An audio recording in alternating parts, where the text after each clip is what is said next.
nampak terlihat bingung. Kemudian, Lia pun bertanya, "Mengapa kamu kebingungan, Ana?" "Aku bingung. Apa sih penyebab rambutku keriting dan kamu tidak, Lia? Apa sih penyebabnya?" Aku ada ide. Bagaimana kalau kita tanya kepada ibu guru?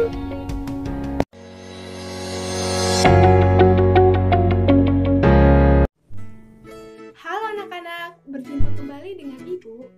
Hari ini Ibu tidak akan sendirian karena akan ditemani dengan Ervina Sapitri dan Dia Wulandari. Nah, di awal video tadi sudah kita lihat kan, Ana dan Lia mengalami kebingungan. Mereka bertanya-tanya, apa sih penyebab rambut mereka bisa berbeda? Ada yang lurus, ada yang keriting, dan ada yang bergelombang. Perlu kalian tahu, itu adalah salah satu bentuk dari keanekaragaman hayati. Kemudian, itu keanekaragaman hayati tingkat apa ya?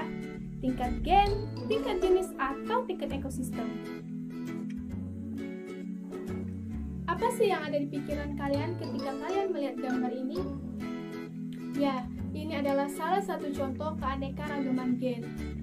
Dapat kita lihat di gambar, ada berbagai banyak perbedaan warna kulit dan rambut. Ada yang berwarna kulit putih, ada yang hitam, ada sawo matang, ada rambut keriting, ada rambut lurus. Yap, lalu kemudian apa sih Bu yang dimaksud dengan keanekaragaman gen itu?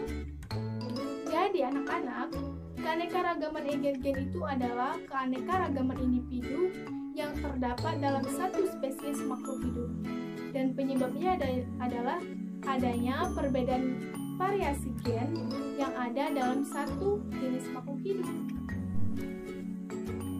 Lalu berikan Bu salah satu contoh jenis keanekaragaman gen yang ada di tumbuhan dan hewan. Baiklah, kita ambil contoh hewan adalah kucing. Nah, kucing ini juga memiliki keanekaragaman gen. Ada yang berwarna orange, abu-abu, dan putih. Lalu yang ada di tumbuhan apa saja ya? Contohnya ada jeruk. Ada jeruk manis, jeruk purut. Baiklah, kita sudah mempelajari keanekaragaman tingkat gen. Kemudian, mari kita lihat penjelasan tentang keanekaragaman tingkat jenis dan tingkat ekosistem.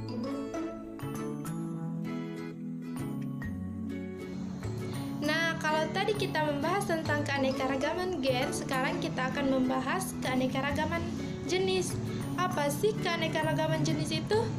Keanekaragaman jenis adalah keanekaragaman atau variasi yang terdapat pada berbagai jenis atau spesies makhluk hidup dalam satu genus yang sama atau famili yang sama.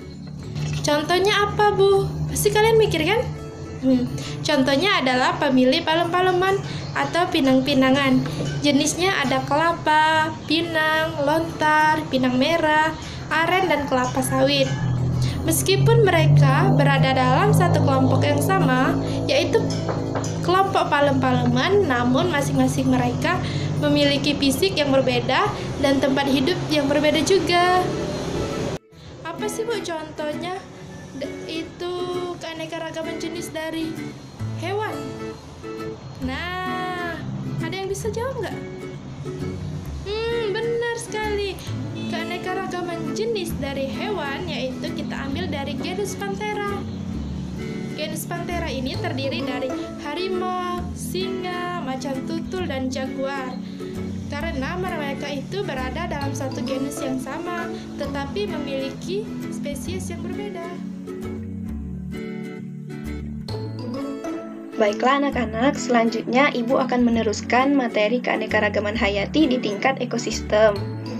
Nah, bagaimana sih keanekaragaman hayati tingkat ekosistem itu bisa terjadi? Keanekaragaman hayati tingkat ekosistem dapat terjadi akibat adanya perbedaan letak geografis di setiap daerah. Dan perbedaan geografis inilah yang mengakibatkan adanya perbedaan iklim yang akan berpengaruh terhadap jenis tumbuhan dan hewan yang hidup di tempat tersebut. Jadi, hewan dan tumbuhan itu otomatis akan berbeda antara yang ada di hutan, di semak, di danau, di sungai, di laut, di gurun pasir, dan berbagai tempat lain.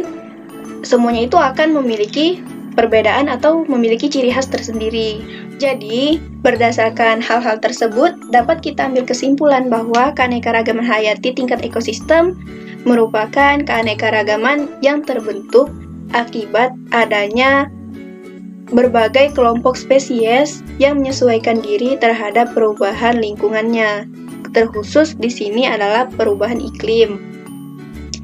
Nah, kemudian selanjutnya setelah mereka menyesuaikan diri, akan terjadinya hubungan yang saling mempengaruhi antara satu spesies dengan spesies yang lain dan juga antar spesies dengan lingkungannya. Untuk menambah pemahaman, kita lihat contoh-contoh berikut ini. Nah, misalnya nih, ada keanekaragaman hayati di hutan.